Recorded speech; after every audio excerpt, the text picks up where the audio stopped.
Hello बच्चों, आइए दिए गए प्रश्न को समझते हैं। बिंदुओं 4, -1 और -2, -3 को जोड़ने वाले रेखाखंड को सम त्रिभाजित किया जाता है, यानी कि 3 भागों में बराबर बांटा जाता है। आने वाले बिंदुओं के निर्देशांक ज्ञात कीजिए। तो आइए इसके लिए मुख्य अवधारणा पर चर्चा कर लेते हैं। मुख्य मुख्य अवधारणा अवधारणा अगर हमारे पास जैसे कोई रेखाखंड है, ये रेखाखंड हमने ए और बी नाम दे दिया इसको। ए के निर्देशांक x1, y1, बी के निर्देशांक हमने x2, y2 मान लिया। अब यहाँ हमने ए बी के बीच में कोई बिंदु रख दिया है जिसके निर्देशांक हमने कैपिटल X, कैपिटल Y रख दिया है। ये बिंदु हमने ए बी रेखाखंड के कहीं भी बीच में रख दिया है, जो कि रेखाखंड ए बी को m/n में विभाजित करता है। तो अब इसका अनुपात ज्ञात करने के लिए सूत्र क्या होता है विभाजन सूत्र। कौन सा विभाजन सूत्र होता है? विभाजन सूत्र क्या होता है? अगर बीच के निर्देशांक, इसे हम बिंदु P बोल देते हैं, बिंदु P के निर्देशांक x, y है, तो क्या हो जाएगा? x, y बराबर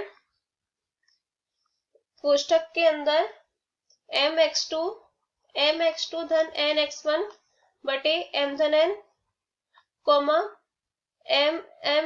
my2 धन ny1 बटे m धन n।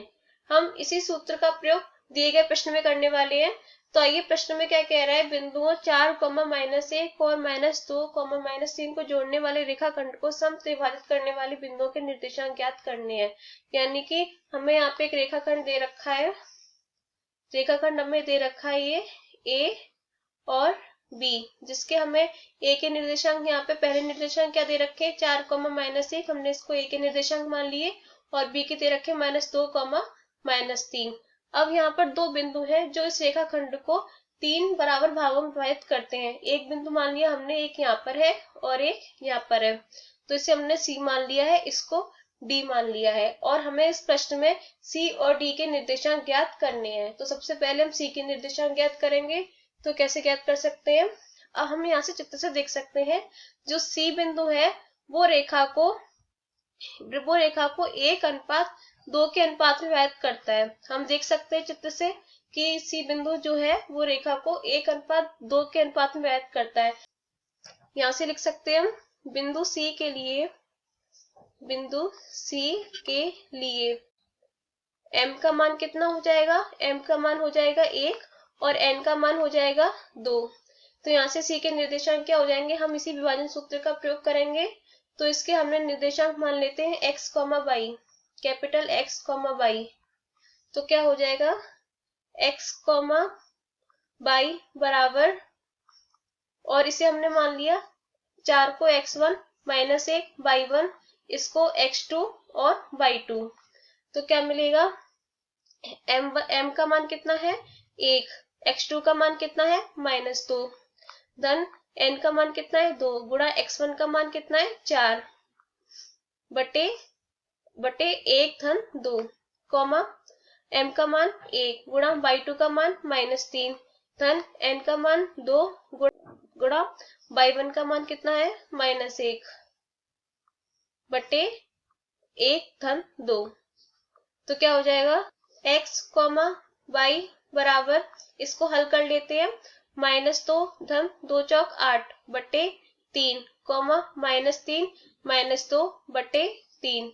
तो क्या हो जाएगा? यहाँ से x, y बराबर, इसको हल करेंगे कितना आ जाएगा? 8 में से 2 गई 6 बटे 3 कितना हो जाएगा? 2 और y वाला पद -3 -2 -5 हो जाएगा, तो -5 बटे 3 आ जाएगा यहाँ पर, -5 बटे 3 माइनस। तो यहाँ से सी के निर्देशांक कितने आ जाएंगे? 2, -5 बटे 3। तो यहाँ से हम लिख सकते हैं, अतः सी के निर्देशांक 2, -5 बटे 3 होंगे। ये हमें सी के निर्देशांक मिल गए। अब हम डी के निर्देशांक ज्ञात करेंगे। डी के निर्देशांक ज्ञात करने के लिए हम दोबारा से वही चित्र बनाएंगे। यहाँ हमने रेखाखंड ए बी ले लिया है, ए बी। ए के निर्देशांक कितने दे रखे थे हमें प्रश्न में? 4, -1, 4, -1 और बी के दे रखे -2, -3। अब यहाँ पर दो बिंदु है जो रेखा को 3 बराबर भागों में बांट रहे हैं, एक ये है एक ये है।